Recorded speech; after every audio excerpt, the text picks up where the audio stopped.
지나가면서 어떤 사람이 그냥 한마디 탁 던지는 것이 여러분 하나님의 음성이라는 사실을 아십니까? 우리가 그것을 붙잡아야 돼요. 나오미가 그거 붙잡았습니다. 그럴 때에 그는 가문을 다시 회복시키는 명문가를 이루는 그런 큰 은혜를 입었습니다. 오늘 또 지금까지 우리가 달려오면서 하나님께서 얼마나 많은 소문들을 우리의 귀에 들려주셨는지 몰라. 그런데 그것을 우리는 그냥 무시해버려, 놓쳐버려, 지나쳐버려. 오늘 이 시간부터 성령께서 우리의 귀를 열어주시기를 주의 이름으로 축원합니다. 그래서 누군가가 스치며 지나가는 바로 그 말, 하나님이 나에게 들려주시는 음성을 붙잡고 믿음으로 슈브 슈브 슈브 할 때마다 우리는 어디로 가야 합니까? 베들레헴 떡집을 향하여 나아갈 때에 하나님께서 그곳에 밭도 예비해 놓으시고 보아스도 예비해 놓으시고 하나님이 나중에 위대한 믿음의 명문가를 이루는 은혜를 우리 하나님께서 허락하여 주실 줄 믿습니다. 우리 예수님은 아주 탁월한 분이셨어요. 그분은 보통 선생들과 같이 아니었습니다.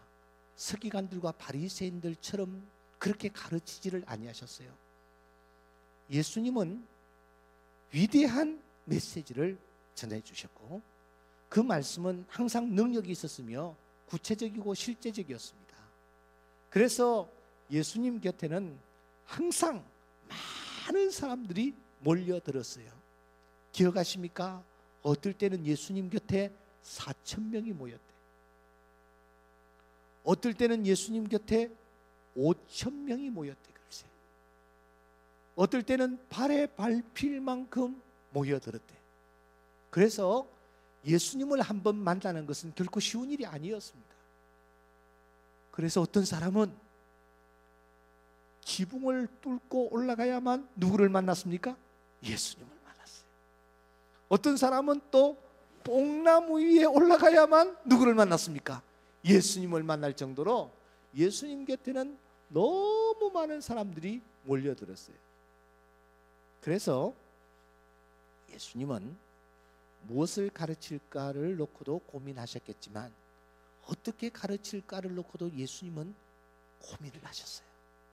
여러분, 우리 이 금곡교회 참 아름답게 이렇게 여러분들이 땀을 흘려서 예배당을 이렇게 봉헌하여 하나님 앞에 드렸는데 제가 들으니까 한 1600석 정도 되는 것 같아요. 조용한 실내 1600명 집중될 수 있는 이런 구조인데도 불구하고 사랑하는 여러분,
예수님은 특별한 음성을 가지셔서 저 뒤에까지 메시지가 전달될 수 있는 그런 어떤 탁월한 무엇이 있었을까요?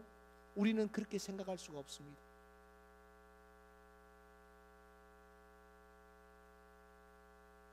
그래서 예수님은 무엇을 전할까를 놓고도 고민하셨겠지만 그 메시지를 어떻게 전할까를 놓고도 고민하지 않으실 수가 없었습니다. 예수님의 공생애는 3년이었습니다. 그런데 자세히 보시면 3년 대부분을 갈릴리 해변을 중심으로 예수님께서 사역하신 흔적을 발견합니다. 왜 예수님께서 사람들이 많이 있는 예루살렘에서 말씀을 전하지 않냐고 갈릴리 해변을 중심으로 해서 말씀을 전하셨을까요? 여러분 혹시 가보신 분들은 한번 올려오십시오. 갈릴리 해변이 이렇게 바다가 되어 있어요. 그런데 이 갈릴리 바다에 자세히 보시면은 이 해변이 이런 식으로 형성되어 있어요. 여기에 사람들을 이렇게 딱 세우면은 여기에 예수님이 서셔서 말씀을 전하실 때에 이 말씀이 잘 전달될 수 있는 기가 막힌 구조를 갈릴리 해변이 가지고 있는 거예요. 예수님이 갈릴리 해변에서 말씀을 전하신 중요한 이유가 바로 여기에 있습니다. 마이크가 없어도 메시지가 가능한 한 멀리 갈 수 있는 그런 환경적인 요인이 이 갈릴리 해변이 가지고 있기 때문에 예수님께서 그 갈릴리 해변에서 주로 말씀을 전하신 것입니다. 오늘 우리가 펼친 이 본문도 바로 예수님이 갈릴리 해변에서 말씀을 전하신 내용입니다. 기상학자들은 예수님께서 마태복음 13장의 말씀을 하실 때에 아마 오후 1시부터 3시경이었을 것이다 그렇게 보고 있어요. 예수님께서 이 말씀을 하실 때에 날씨는 굉장히 화창했고 바람이 적당하게 바다로부터 해변으로 향하여 불어오고 있었다 그렇게 보고 있습니다. 저는 그 기상학자들의 얘기가 생각이 어느 정도 저는 공감을 하고 있습니다. 사람들이 많이 몰려왔습니다. 오늘 본문에 보면은 수많은 사람들이 몰려왔습니다. 그들을 보시고 예수님께서 이들에게 어떻게 말씀을 전할까를 놓고 고민하신 것이 틀림이 없고 저들에게 드디어 말씀을 전하시는데 이 씨 뿌리는 자의 비유는 굉장히 중요한 메시지를 담고 있습니다. 여러분 마가복음 4장 13절에 보시면 너희들이 이 비유를 알지 못할진대 어떻게 다른 비유를 알겠느냐 그렇게 말씀하십니다. 여기에 이 비유는 바로 씨 뿌리는 자의 비유를 가리키는 것입니다. 예수님께서는 이 땅에 오셔서 많은 비유를 우리에게 주셨어요. 그 비유들 가운데서 제일 원조가 무엇이냐면은 씨 뿌리는 자 비유예요. 그래서 씨 뿌리는 자의 비유를 이해하지 못하면 다른 비유를 이해할 수 없다고 주님이 말씀하고 계십니다. 그만큼 중요하다라는 거예요. 두 번째로 이 씨 뿌린 자의 비유는 그래서 모든 비유의 제일 첫 번째 놓여 있어요. 제일 먼저 이 씨 뿌린 자의 비유를 말씀하고 계십니다. 세 번째로 씨 뿌린 자의 비유가 너무 중요하기 때문에 예수님께서 이 비유를 설명을 하고 계십니다. 해석을 하고 계시다라는 거예요. 여러분 3장 18절을 한번 열어보시기 바랍니다. 13장 18절 13장 18절을 보시면은 예수님께서 무엇이라고 말씀하십니까? 그런즉 뭐요? 씨 뿌리는 자의 비유를 들으라. 다른 비유의 말씀들은 예수님께서 비유로 끝나셨습니다. 그런데 이 씨 뿌리는 자의 비유는 너무너무 중요하기 때문에 이 씨 뿌린 자의 비유가 어떤 것인지에 대해서 예수님께서 설명까지 하고 계시는 것을 우리가 발견합니다. 씨 뿌리는 자의 비유가 중요하다라는 것을 우리가 정리를 하나 할 수 있는데 그것은 바로 1절에 있는 말씀입니다. 1절 다 함께 읽겠습니다. 시작. 자, 저를 보세요.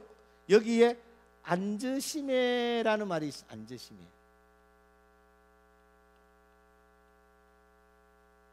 참 이상합니다. 그날에 사람들이 많이 몰려왔습니까? 적게 몰려왔습니까? 많이 몰려왔습니다. 많이 몰려왔는데 예수님께서 그 무리를 보시고 바닷가에 뭐요? 앉으시네, 그렇게 합니다. 자, 저를 보십시오. 사람들이 많이 바닷가에 와서 서 있어요. 그러면은 말씀을 전할 예수님이 서서 말씀을 전하는 것이 자연스럽습니까? 앉아서 말씀 전하는 것이 자연스럽습니까? 당연히 뭐요? 서서 말씀을 전하셔야 그게 정상인 거예요. 그런데 예수님이 이상하게 그들을 보고 앉으십니다. 이어지는 말씀을 보십시오. 2절에 보시면 큰 무리가 그에게로 몰려왔을 때에 예수님께서 배를 하나 준비하시고 배에 올라가 또 뭐 하시다고요? 앉으셨다, 그렇게 말씀합니다. 상상해 보십시오. 사람들이 너무 많이 몰려와서 예수님께서 생각하시다가 배를 하나 준비하셨어요. 그리고 난 뒤에 배에 가서 또 뭐 어떻게 합니까? 예수님이 앉으시는 것입니다. 앉으면은 사람들이 보이지 않습니다. 앉으면은 소리를 크게 낼 수가 없습니다. 그런데 예수님께서 1절에도 앉으시매, 2절에도 앉으시매, 그렇게 말씀을 하십니다. 왜 예수님께서 앉으셨을까요? 김재현 장로님, 왜 앉으셨을까요? 주의를 집중시키려고. 와, 장로님 굉장히 말씀을 잘하셨어요. 노충식 장로님 어디 가셨어요? 장로님이 얘기합니다. 박재범 장로님, 왜 앉으셨을까요? 여기에 깊은 비밀이 담겨 있습니다. 여러분 자세히 한번 보십시오. 근본 크리스마스 때 한번 보십시오. 로마 교황이라는 자가 크리스마스 성탄절을 맞이하거나 부활절을 맞이해서 백성들에게 말씀을 전할 때에 이 어르신이 앉아서 전합니까? 서서 전합니까? 자세히 한번 보십시오. 베란다에 나와가지고 이 사람이 딱 앉아서 메시지를 전해요.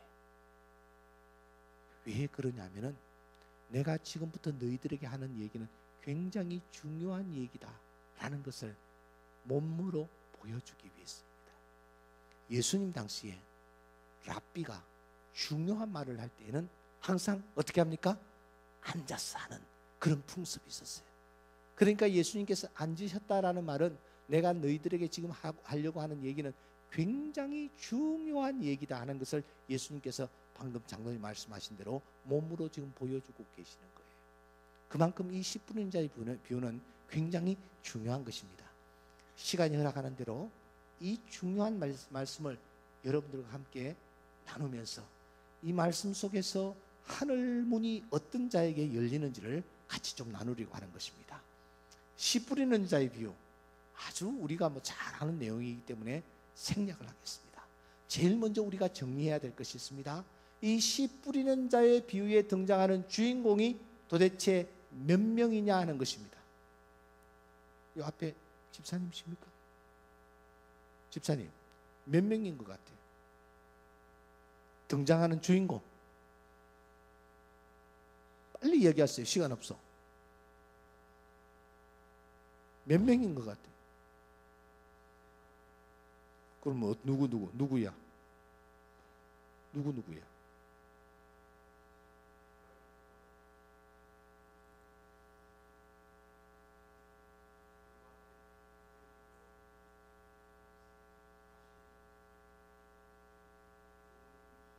그럼 몇 사람이야?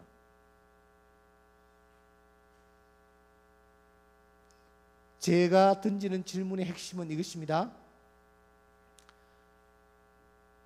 한 사람이 나타나서 길가, 또 한 사람이 나타나서 돌밭, 또 한 사람이 나타나서 가시떨기밭에 씨를 뿌리는 분위기이냐, 아니면은 한 사람이 나타나서 길가에도 뿌리고 돌짝밭에도 뿌리고 가시떨기 밭에도 뿌리는 분위기냐 하는 것입니다.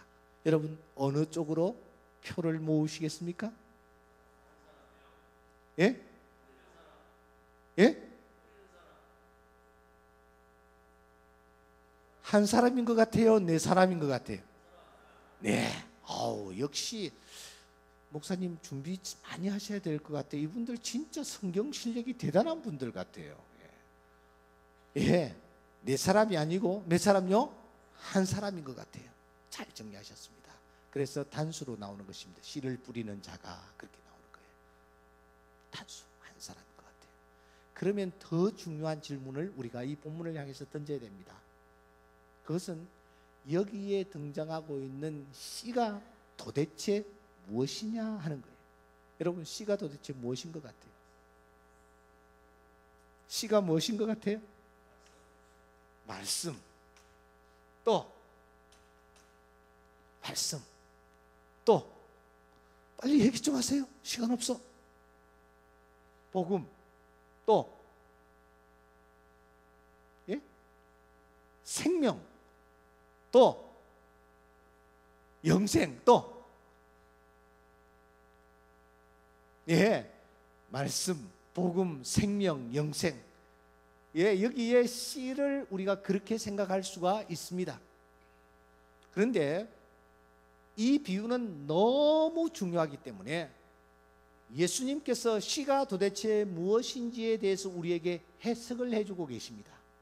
예수님이 씨를 무엇이라고 우리에게 해석해 주고 계시는지 한번 살펴보겠습니다.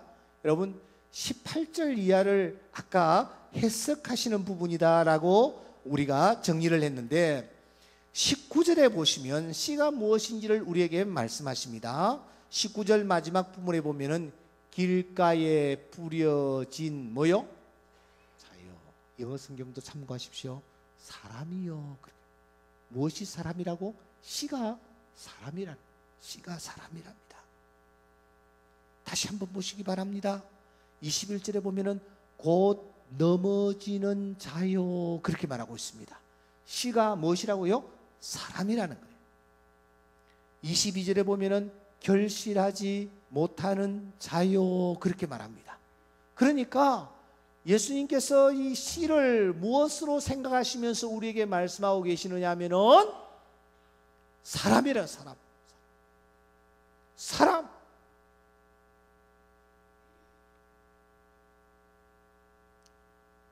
세 번째로 그러면은 여기에 등장하고 있는 밭은 도대체 무엇이냐? 밭은 도대체 무엇이냐? 예수님께서 이렇게 말씀하십니다. 38절 말씀. 밭은 뭐요? 밭은 뭐요? 세상이요. 밭은 세상이요. 38절 다 같이 시작. 밭은 세상이요. 좋은 씨는 천국의 아들이다. 그렇게 말씀하고 있죠. 그러니까 예수님께서 씨를 무엇으로 말씀하셨느냐 하면은 사람이라고 말씀하고 계시고, 그 다음에 밭은 뭐라고요? 세상이라고 말씀하시고 계시다라는 거예요. 자, 그러면은 우리가 이제 이렇게 좀 정리를 해보겠습니다. 자, 앞을 보십시오. 오늘 지금 5시 30분인데 6시 전에 제가 끝내겠습니다. 걱정하지 마시고 6시까지. 여기에 내가 이 그림을 못 그려서 너무 미안합니다.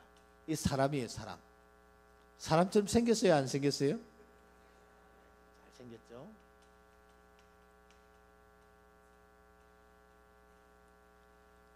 마음에 안 드네, 정말. 여기 한 사람이 등장합니다. 오늘 이 본문에 등장하는 주인공이에요, 주인공. 이 사람이 일생을 살아가고 있어요.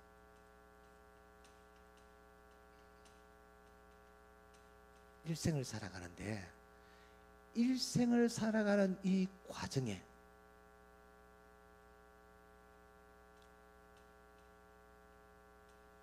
둘, 셋, 넷, 세상이라고 했습니다. 네 종류의 밭이 그 사람 앞에 펼쳐지는 거야. 우리가 이 세상을 살아가는데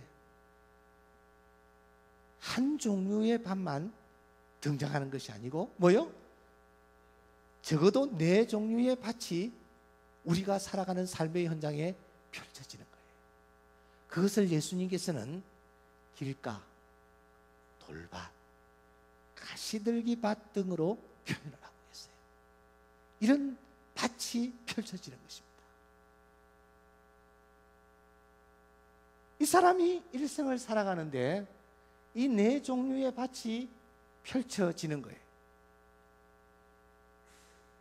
근데 이 사람이 이제 이 밭에다가 자기의 정성, 자기의 노력, 자기의 수고를 다 하여서 이 밭에 들어가 이 밭에서 최선을 다하는 거예요.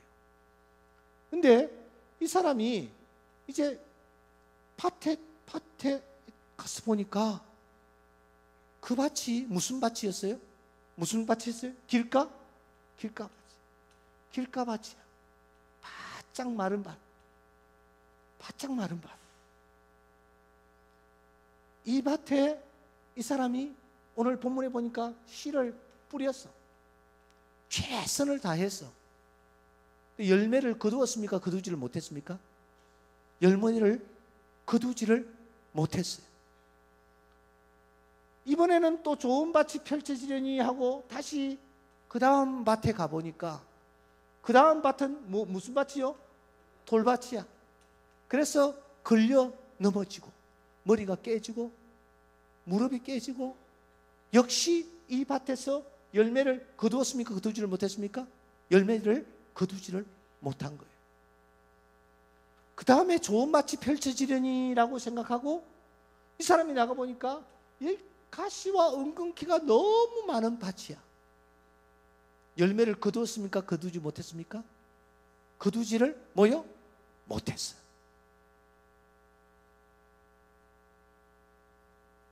이런 밭이 내 인생의 몇 분의 몇이에요? 4분의 3을 찾아. 이 세 가지 밭의 공통점이 무엇입니까? 공통점이 뭐예요? 열심히 노력하고 수고하고 애를 썼음에도 불구하고 열매를 거두지 못한 밭이 모두 몇 분의 몇이라고요? 4분의 3에 이르게 되는 거예요. 예수님께서는 지금 대단히 중요한 말씀을 하고 계십니다. 우리 인생의 몇 분의 몇이? 4분의 3이 거의 전부가 수고하고 애쓰고 땀을 흘려도 열매를 거둘 수 있다 없다? 열매를 거둘 수 없는 그런 상황이 우리 앞에 펼쳐진다는 거예요. 가시와 은근키 때문에 괴로워하고 찔려서 고통스러워하며 힘을 내지 못하고 가다가 팍 돌밭에 걸려서 넘어지고 깨지고 목말라 하고 그런 환경이 무려 4분의 3이나 된다는 것입니다. 그러면은 예수님께서 너희 인생은 그런 인생이니까 너희들이 그렇게 알다가 인생 끝내라 하시기 위해서 이 말씀을 주시느냐? 그게 결코 아니라는 거예요. 여러분 다시 본문을 한번 봅시다. 여기에 등장하고 있는 주인공 여러분 이 주인공에게 주님께서 기가 막힌 별명을 하나 붙여주십니다. 별명이 뭐예요? 별명이 뭐죠? 예? 별명이 뭐예요? 씨 뿌리는 자. 이 씨 뿌리는 자를 간단하게 한 단어로 말하면 무엇이라고 하면 될 것 같아요? 뭐요? 농부. 농부죠, 농부. 농부는 무엇의 전문가입니까? 무엇의 전문가입니까? 네, 씨 뿌리는 이제 농사 짓는 데는 전문가예요. 이 사람 전문가. 컴퓨터를 다루지 못하고 운전을 못한다 할지라도 이 사람은 농사 하나만은 기똥차게 잘 짓는 사람이에요. 씨를 언제 뿌려야 하며, 언제 김을 매야 하며, 언제 비료를 줘야 하며, 언제 거두어야 하는지 아는 사람이에요. 이 씨 뿌리는 자는 어디에다가 씨를 뿌려야 열매를 거둘 수 있는지를 너무너무 잘 알고 있는 사람이에요. 그런데 여러분, 이 본문에 등장하고 있는 이 주인공을 주목하십시오. 이 사람이 씨를 뿌리기 위해서 나가보니까 자기 앞에 펼쳐지는 밭이 무슨 밭입니까? 무슨 밭입니까? 길가예요. 자, 이 길가에 씨를 뿌리면 열매를 거둘 수 있다 없다라는 사실을 이 농부는 알아요, 몰라요? 왜? 전문가니까. 다시 말하면 농부니까. 알아요, 몰라요? 예. 전문가이니까 알아요. 그런데 이 바보 같은 사람이 여기다 씨를 뿌리나요, 뿌리지 않나요? 씨를 뿌리는 거예요. 동네 사람들이 다 그를 바라보면서 뒤에서 비웃습니다. 저 바보 같은 저 사람, 저 길가에다가 씨를 뿌려? 미친 짓을 하잖아. 헛수고하잖아. 왜 그따위 짓을 해? 그렇게 뒤에서 수군댑니다. 하지만 이 사람은 자기 앞에 펼쳐지는 밭에 씨를 뿌리는 거예요. 여러분, 씨가 그냥 떨어진 게 아니에요. 뿌렸다. 다시 성경을 보십시오. 성경은 이렇게 우리에게 말합니다. 20절에 보시면 돌밭에 뭐요? 돌밭에 뭐요? 뿌려졌다는 것은, 이 번역은 좀 제 마음에 들지 않습니다. 우리가 전에 사용하던 성경에 보면은 뿌리었다라는 것은 그렇게 되어 있어요. 그러니까 이 뿌리웠다, 뿌려졌다라는 이 말의 뜻은 무엇이냐면은 농부가 의지를 가지고 그 밭에다가 씨를 뿌렸다라는 뜻입니다. 그냥 떨어진 게 아니고 길가임에도 불구하고 씨를 뿌렸다, 그 말이에요. 여러분, 뿌려졌다라는 말이 계속 등장하고 있는 것을 놓치지 마시기 바랍니다. 22절에 보면은 가시떨기에 모여 뿌려졌다는 것은, 23절에 보면은 좋은 땅에 모여 뿌려졌다는 것은 농부가 의지를 가지고 씨를 뿌렸다라는 것입니다. 자, 저를 보십시오. 사랑하는 성도 여러분, 이 사람은 농사꾼이에요. 농사의 전문가예요. 이 사람은 어느 밭에 씨를 뿌려야 되는지 알고 있는 사람이에요. 그런데 자기가 나가서 보니까 길가가 펼쳐지는 것입니다. 이 밭은 씨를 아무리 뿌려봐야 열매를 거둘 수 없다라는 사실을 알고 있는 사람이에요. 그럼에도 불구하고 바보스럽게 어떻게 합니까? 씨를 뿌리는 겁니다. 역시 예견한 대로 열매를 거두었습니까? 거두지 못했습니까? 열매를 거두지를 못했어요. 이번에는 좋은 밭이 펼쳐지려니 기대하는 마음, 소원하는 마음으로 나가보니까 이번에는 어떤 밭이 펼쳐집니까? 어떤 밭이래요? 돌밭이 펼쳐지는 거예요. 그 돌밭에다가 이 바보 같은 사람이 씨를 뿌립니까? 뿌리지 않습니까? 뿌리는 거예요. 또 뿌리는 거예요. 동네 사람들이 또 뒤에서 다 손가락질합니다. 저 바보 같은 사람 한 번 쏘갔으면 됐지, 또 저 밭에다가 씨를 뿌린다. 역시 가을이 되었습니다. 열매를 거두지를 못했어요. 이번에는 좋은 밭이 펼쳐지려니 라는 생각을 가지고 이 사람이 씨를 뿌렸어요.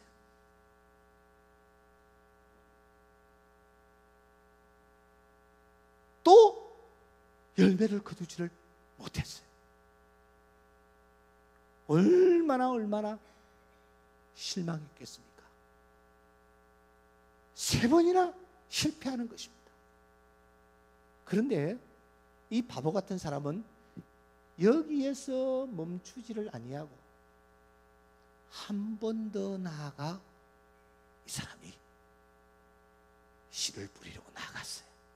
그러니까 그 앞에 무엇이 펼쳐졌습니까? 무엇이 펼쳐졌습니까? 옥토가 펼쳐졌어요. 여기에서 몇 배? 100배? 60배? 뭐요? 30배의 결실을 거두어서 지금까지 실망하고 좌절하고 괴로워했던 모든 것들을 상쇄하고도 남는 이런 놀라운 축복을 받아 누리게 된다는 것입니다. 예수님께서 말씀하시려고 하는 말씀의 핵심은 바로 여기에 있습니다. 무엇입니까? 아담과 하와의 죄로 말미암아 세상에는 가시와 은근기가 나게 되어 있어요.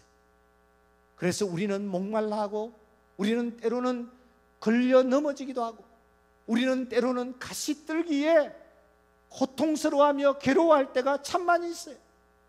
이게 어떻게 보면 인생 전부인 것처럼 보입니다. 왜 이렇게 내 인생 앞길에 이렇게 일들이 풀어지지 아니하고, 이렇게 목말라 해야 하며, 이렇게 걸려 넘어져야 하며, 이렇게 내가 괴로워하고 잠을 이루지 못해야 하는가, 이렇게 생각할 때가 참 많이 있어요. 그런데 여러분, 주님은 오늘 우리에게 말씀하십니다. 따라합시다. 내가 너를 위하여 옥토를 예배해 놓고 있다. 아멘입니까? 그런데 그 옥토가 어디 있느냐? 길가 너머에 있어요. 가시밭 너머에 있어요. 돌밭 너머에 있어요. 아멘입니까? 믿음의 사람은 하나님께서 나에게 옥토를 예비해 놓으셨다라는 사실을 믿고, 오늘 또 내 삶의 정황이 어떠하든지 간에 그 밭에다가 씨를 뿌리는 거예요. 최선을 다하는 거예요. 그러면 또 어느 순간 길가가 내 뒤로 지나갑니다. 또 뿌립니다. 뿌리다 보면은 또 무엇이 지나갑니까? 돌밭이 지나가는 거예요. 또 뿌립니다. 또 뿌리다 보면은 무엇이 지나갑니까? 가시떨기밭이 내 뒤로 지나가면서 드디어 내 앞에 무엇이 나타난다고요? 옥토가 나타난다. 하나님을 믿는 하나님의 자녀들은 내 삶의 정황이 어떠하든지 간에 그 삶의 정황에서 여기에 등장하는 씨 뿌리는 자처럼 최선을 다하는 거예요. 최선을 다하는 거예요. 사람들이 나를 향하여 손가락질하고, 사람들이 나를 향하여 비웃는다 할지라도 포기하지 않냐고 내 삶의 정황에서 최선을 다하면 길가가 지나가고, 돌밭이 지나가고, 가시떨기밭이 지나가고, 드디어 하나님께서 나를 위하여 예비해 놓으신 옥토에 이르게 되어지는 줄 믿습니다. 제가 충격교회 담임으로 부임을 해가지고 나름대로 열심히 씨를 뿌렸어요. 바깥에도 나가지 않냐고, 동창회 같은데 뭐 교단 정치 같은데도 나가지 않냐고 정말 열심히 씨를 뿌렸어요. 열심히 씨를 뿌리면 하나님께서 분명히 어떤 열매를 주실 것이다 라는 그런 어떤 기대감을 가지고 씨를 뿌리고 또 뿌리고 또 뿌리고 또 뿌리고 뿌렸는데 열매가 없는 거예요. 열매가 없는 거예요. 물론 교인들은 다 행복해하고 좋아하고, 이제 우리가 정말 아름다운 교회를 섬기고 있습니다. 너무 감사합니다. 하지만 제 마음속에는 흡족함이 없어요. 부임한 지 거의 10년 되었을 때 저는 너무 영적으로 갈급했어요. 곤잠에 위치한 소망 수양관이라는 곳으로 갔다는 얘기를 제가 첫날 저녁에 드렸습니다. 비가 억수같이 쏟아지던 5월 말, 산 깊은 곳에 들어가 그곳에서 비를 흠뻑 맞으면서 빗물인지 콧물인지 모를 정도로 혼자서 이렇게 절망에 빠져서 눈물을 흘리고 있었어요. 하나님이 나를 데려가셨으면 참 좋겠다, 그런 생각을 가지면서 나무에 기대고 이렇게 턱 앉아 있는데, 그냥 하나님 저를 데려가십시오, 데려가셨으면 좋겠습니다, 이래 앉아서 앉아 있는데 눈을 탁 감는데 내 앞에 하늘 문이 쫙 열리는 거예요. 눈을 감고 있는데 열리는 거예요. 그런데 무엇이 내 눈에 보이기 시작하느냐면은 밭이 보이는, 밭이 하나 보여요. 그 밭은 바로 마태복음 13장 44절에 있는 밭이었어요. 여러분 13장 44절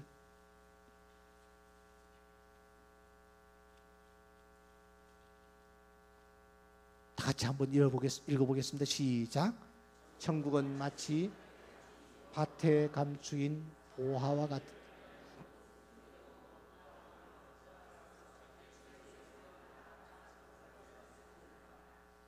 한 번 더 읽읍시다. 시작. 천국은 마치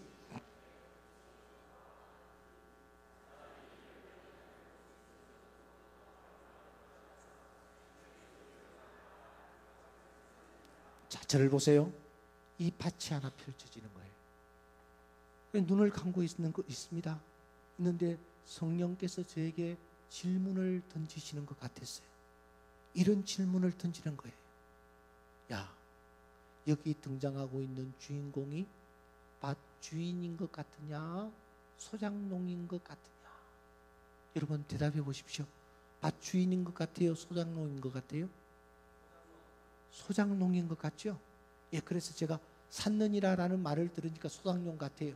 그래서 소작농인 것 같아요 라고 대답했어요. 그러니까 성령께서 다시 두 번째 질문을 저에게 던지시는 것입니다. 야, 여기에 보화가 숨겨져 있는데 이 보화가 언제부터 숨겨져 있었던 것 같으니? 라고 물으시는 거예요. 여러분 한번 대답해 보시겠습니까? 이 보화가 언제부터 숨겨져 있었던 것 같아요? 언제부터? 언제부터? 언제부터? 예. 언제부터인지는 모르지만 최근에 숨겨진 것은 아닌 것 같아요. 그렇죠? 오래전 언젠가 숨겨져 있었던 것 같아요. 그래서 제가 대답을 했습니다. 예, 오래전에 숨겨져 있었던 것 같습니다. 그렇게 답을 했어요. 그러니까 성령께서 저에게 세 번째 질문을 던지는 거 아닙니까? 그 질문은 이것이었습니다. 그런데 왜 지금까지 발견이 되지 않았지? 그러시는 거예요. 여러분, 왜 지금까지 발견이 되지 않았을 것 같아요? 임자가 따로 있나? 뭐 그런 겁니까? 왜 여러분 그 보화가 발견이 되지 않았을까요? 그래서 제가 그 질문 앞에는 대답이 잘 나오지 않았어요. 그래서 머뭇머뭇하고 있으니까 성령께서 다시 저에게 질문을 던지시는 것입니다. 야, 얼마나 깊게 숨겨져 있었다고 생각하냐? 그러신 거예요. 여러분 얼마나 깊게 숨겨져 있었을 것 같아요?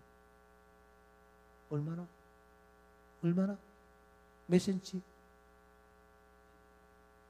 얼마나? 그때 저도 모르게 제가 무릎을 탁 치면서 깨닫는 것이 있었어요. A라는 사람이 주인하고 계약을 하고 그 밭을 경작을 했어요. 주인에게 50 주고 내 50 먹겠다고. 그런데 그 A라는 사람은 이게 내 밭이냐 이거예요. 그런 마음으로 1년 동안 경작을 했어요. 대충. 두 번째 사람이 또 주인하고 계약을 했어요. 주인이 보냐 이거예요. 그런 마음으로 경작을 했어요. 세 번째 사람이 또 그 밭을 경작을 했어요. 그 사람은 내가 뭐 가장자리까지 내가 팔 필요가 뭐가 있냐? 그런 마음으로 경작을 했어요. 네 번째 사람이 또 그 밭을 경작을 했어요. 내가 뭐 장쟁기 깊게 내릴 필요가 뭐가 있어?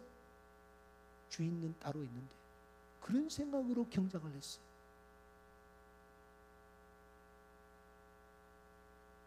그런데 이 본문에 등장하고 있는 이 사람은 생각이 좀 달랐어요.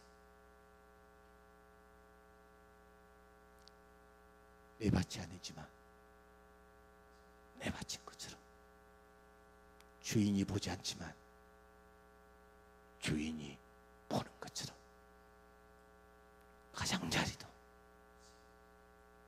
열심히, 쟁기도 뭐요? 좀 더 최선을 다해서 뭐요? 깊게 내리던 어느 순간 쟁기 끝에 뭐가 덜커덩하고 걸리는 게 있어.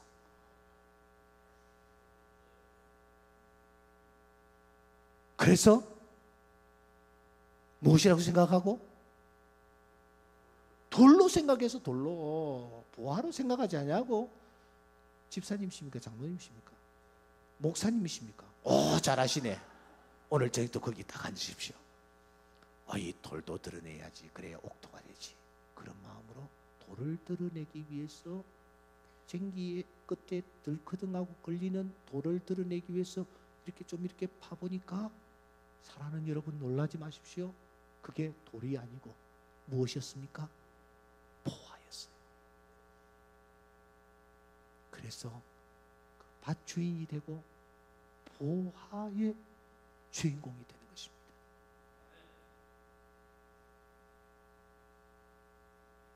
그날 밤, 그 깊은 밤, 문이 열리면서 제 앞에 성령께서 밭을 펼쳐 보이시면서 하시는 말씀이, 내가 너를 위하여 보화를 예비해 놓고 있다.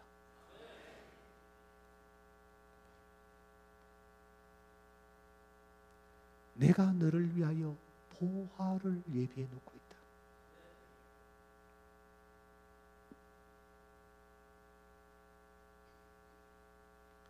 조금 더 봐. 조금만 더 최선을 다해. 조금만 더 기다려. 저는 그 음성을 이해할 수가 없었어요. 받아들일 수도 없었어요. 10년 동안 봤는데요. 10년 동안 기다렸는데요. 10년 동안 최선을 다했는데요. 그 자리에서 저는 성령님을 향하여서 막 항의를 했어요. 그러니까 하시는 말씀이, 내가 안다. 하신대. 당신이 다 하신대. 조금만 더 기다려. 조금만 더 최선을 다해. 저는 울면서 내려왔습니다. 그리고 무엇을 했는지는 내가 또 오늘 저녁이나 얘기하는지 모르겠어. 놀라운 사실은 그 일이 있고 난 꼭 100일째부터 기적이 일어나기 시작했어요. 이건 사람의 힘으로서는 도무지 이루어질 수 없는 일들이 일어나기 시작했어요. 여러분, 교회를 뿌리채 30km 밖으로 옮기는 것이 될 법한 일입니까? 당시 장로님이, 시무장로님이 8분이셨는데 8분 가운데서 2분만 옮길 장소 현장으로 가보고 나머지 6분은 일산이 어딘지도 모른 채 목사님 말씀하신 우리가 동의하고 따르겠습니다 하고 여러분 결의를 할 수가 있습니까? 여러분들이 조그마한 집 하나 살 때도 몇 번이나 현장에 가보고 지형이 어떻는지 땅 모양이 어떻는지 살피고 결정하지 않겠어요? 그런데 장로님 8분 가운데서 6분은 현장에 가보지도 않고 옥 목사님이 얘기하시니까 우리가 같이 따르겠습니다 하고 결의를 할 수 있습니까? 사랑하는 여러분, 서울에서 그 먼 곳으로 이사를 갔는데 당시 장로님, 당시 시무권사님, 당시 안수 집사님 가운데서 단 한 사람도 빠지지 않고 떨어지지 않고 모두 다 옮겼다고 하면 여러분 거짓말이라고 할 것입니다. 그러나 놀라지 마십시오. 단 한 사람도 나는 교회가 멀어지기 때문에 나는 교회를 옮기는데 나는 따라갈 수 없습니다라고 떨어진 사람이 단 한 사람도 없어요. 기적 아닙니까? 기적 아닙니까 이게?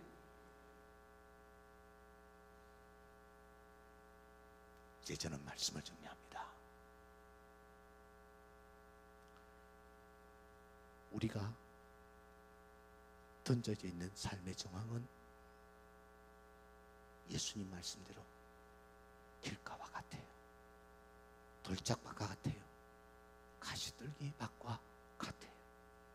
그래서 우리는 얼마나 실망하고 얼마나 힘들어하고 얼마나 좌절하는지 몰라요.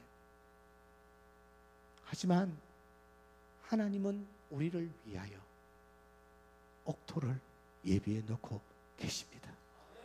근데 그 옥토는 어디에 있느냐? 가시밭 너머에 있습니다. 우리가 여기에서 모든 것이 끝난 줄 알고 이 자리에서 포기해서는 되지 않습니다. 씨를 뿌리면서 앞으로 나아가고 또 앞으로 나아가고 또 앞으로 나아가면 언젠가 이 길가 돌밭 가시떨기 밭은 뒤로 다 사라지고 하나님이 예비해 놓으신 옥토에 이르게 되어질 줄 믿습니다. 그곳에서 30배, 60배, 100배의 결실을 거두는 놀라운 은혜가 여러분들에게 있게 되어질 줄 믿습니다. 다 함께 오른발을 드시기 바랍니다. 내가 오른발을 드라고 했죠. 오른팔을 드라고 했습니까? 오른발을 드시기 바랍니다.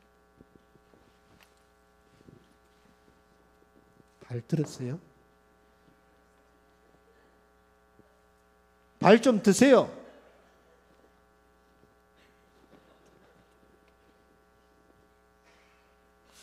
이 목사님 발 들었어요? 발 들었어요? 믿어도 됩니까? 왜 발 안 들어요? 발 드셨습니까? 저를 따라서 크게 외치면서 오늘 아침을 열겠습니다. 이곳에 그 정도 해가지고 우리 건국교회 안 무너져요. 이곳에 더 크게 이곳에 나를 위하여 보화가 숨겨져 있다. 아멘입니까? 한 번 더 이곳에 나를 위하여 보화가 숨겨져 있다. 아멘입니까? 하나님께서 여러분들을 위하여 보화를 숨겨놓고 계십니다. 아멘. 이곳에서 조금만 더 파십시오. 조금만 더 최선을 다하십시오. 보화는 깊은 곳에 있지 않습니다. 조금만 더 내려가면 되는 거예요. 여러분 기대하십시오. 성령께서 분명히 보화를 발견하게 해 주실 줄 믿습니다. 주일마다 계단을 올라오시면서 이곳에 나를 위하여 보화가 숨겨져 있다. 아멘입니까? 한 번 더 시작. 이곳에 나를 위하여 보화가 숨겨져 있다. 제가 가르쳐 드릴게. 계단을 올라가면서 이곳에 나를 위하여 보화가 숨겨져 있다. 아멘입니까?